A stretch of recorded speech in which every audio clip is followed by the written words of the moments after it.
Welcome to the video series where I analyze and discuss games that are too recent to be considered classics but too old to be relevant. This is Second Best Gaming and you're watching Late to the Party.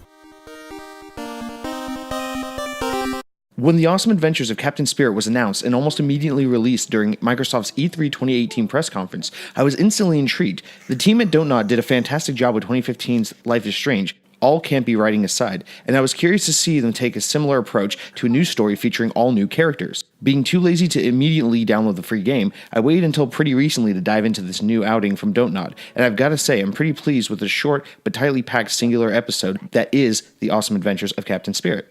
If you're familiar with the game Life is Strange or any of the many Telltale games, then you've probably seen a game like this before. The graphic adventure game focuses on a young boy named Chris Erickson telling the story of his adventures one Saturday in mid-December as he attempts to keep himself entertained while waiting for his alcoholic father to take him to buy a Christmas tree. The player is introduced to Chris as an imaginative boy that is superhero obsessed, so much so that he has created his own superhero identity as Captain Spirit, along with a team of sidekicks comprised of his various toys and villainous foes also made up of his toys. Chris lives alone with his dad, Charles Erickson, a struggling father that has fallen on hard times financially, and almost immediately reveals his unhealthy relationship with alcohol. Worried for his father's well-being, Chris questions his father's decision to begin drinking so early in the day, to which his father reassures him that dads can drink on Saturdays.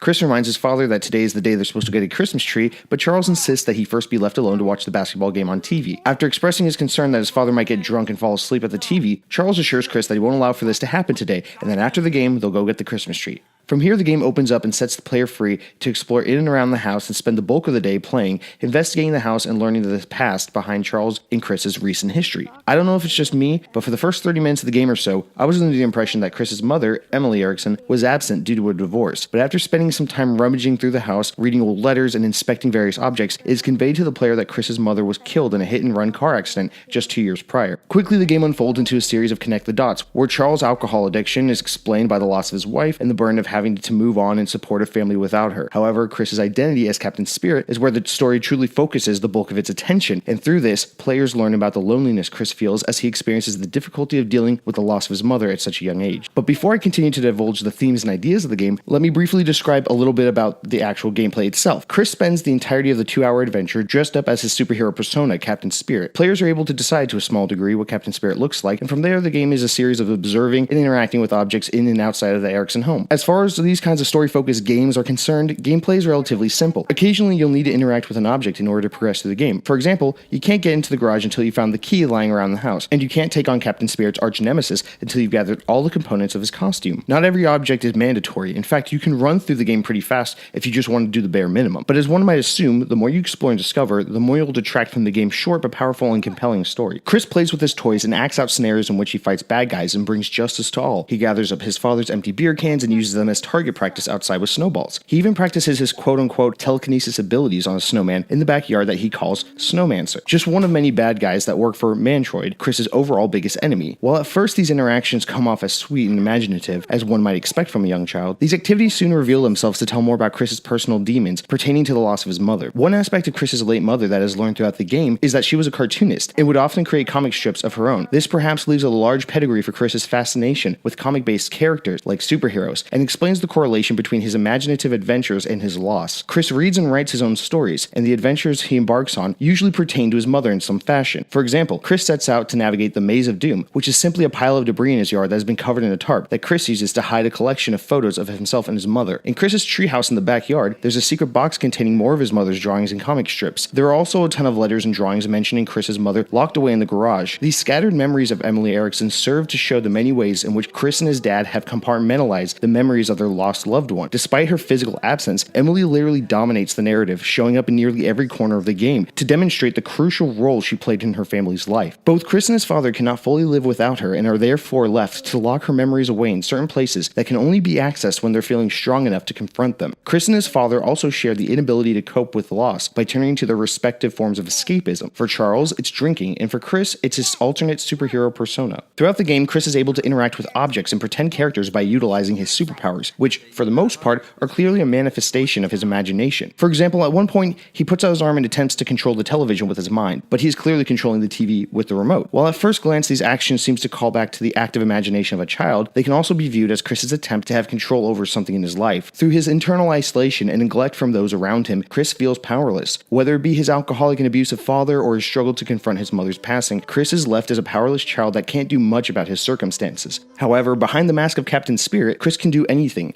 He can stop bad guys, utilize special powers, and assume the emotional strength of a hero, the strength that regular people like Chris would otherwise lack. Perhaps Chris's biggest struggle is facing Mantroid, his biggest enemy. Mantroid is mentioned continuously throughout the game, and players have the option of setting out to confront him. However, should you venture to do so, you'll find what is perhaps the most powerful aspect of the game's story. In a cutscene where Chris seeks out Mantroid to put a stop to his terror, players learn that Mantroid is too strong for Captain Spirit to defeat. In fact, players are not even shown a physical incarnation of Mantroid, and that is because Mantroid is not an actual character, but rather a personification of Chris's loss. Thanks to a little discovery on the Life is Strange wiki, it is pointed out that the name Mantroid is a portmanteau of the street names Mantle Street and Asteroid Drive, which just so happened to be the intersection where Chris's mother was walking when she was struck by the car that killed her. Mantroid embodies the suffocating feeling of helplessness that consumes Chris's life, and since he is just a young kid that is unable to process what he's experienced, Captain Spirit is unable to defeat Mantroid. As Mantroid ominously mentions during the cutscenes, he is, quote, everywhere, meaning that this difficulty in dealing with death is something that Chris cannot escape. So while players might be expecting to see a bully or a cleverly manifested inanimate villainous figure, when Chris finally confronts Mantroid, what they are met with is a personified embodiment of death. Despite Chris's pure heart, his good intentions, his desire to overcome all the obstacles in his way, death is the one thing he can't overcome. And in that sense, Mantroid will always have Captain Spirit beat. What developer Don't Nod really presents to players is this idea that escapism and loss are two aspects that often go hand in hand with each other.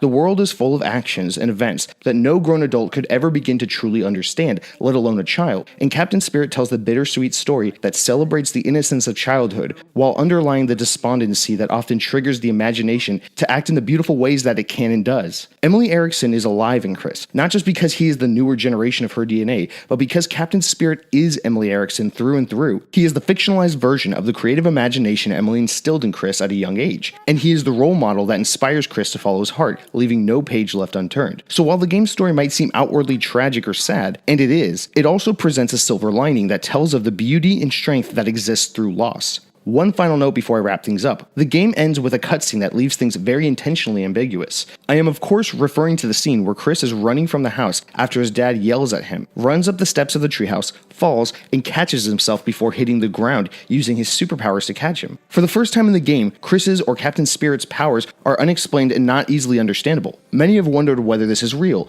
or if it's just part of his imagination, and while I won't spend too much time focusing on this ending, I will mention this. In a literal sense, the awesome adventures of Captain Spirit is connected to the Life is Strange universe, so while we can, and I will, interpret this in the context of the game alone, just know that this could very easily tie into the game Life is Strange 2, which I haven't yet gotten around to. So back to the question at hand. Honestly, my guess is as good as yours. I'm grasping at straws, but I think you could argue that the strange demonstration of supernatural powers is used to explain Chris's strong ability to escape into a world which he has envisioned for himself. After coming out defeated in an encounter with Mantroid, after having a very uncomfortable interaction with his next-door neighbor, and especially after being yelled at by his father and having had the blame of his mother's death pinned on him, Chris is extremely vulnerable and left without a single line of defense, except, of course, his alternate persona, Captain Spirit. So while in reality, Chris may have hit the ground and taken a hell of a bad fall, in his mind, Captain Spirit kicked in, like an auto-defense, to shield him from the world of hurt that surrounds him. Not a very elaborate interpretation, I know, but I really don't have much more to say on this idea other than that. Of course, if you, the viewer, has an interpretation of this ending,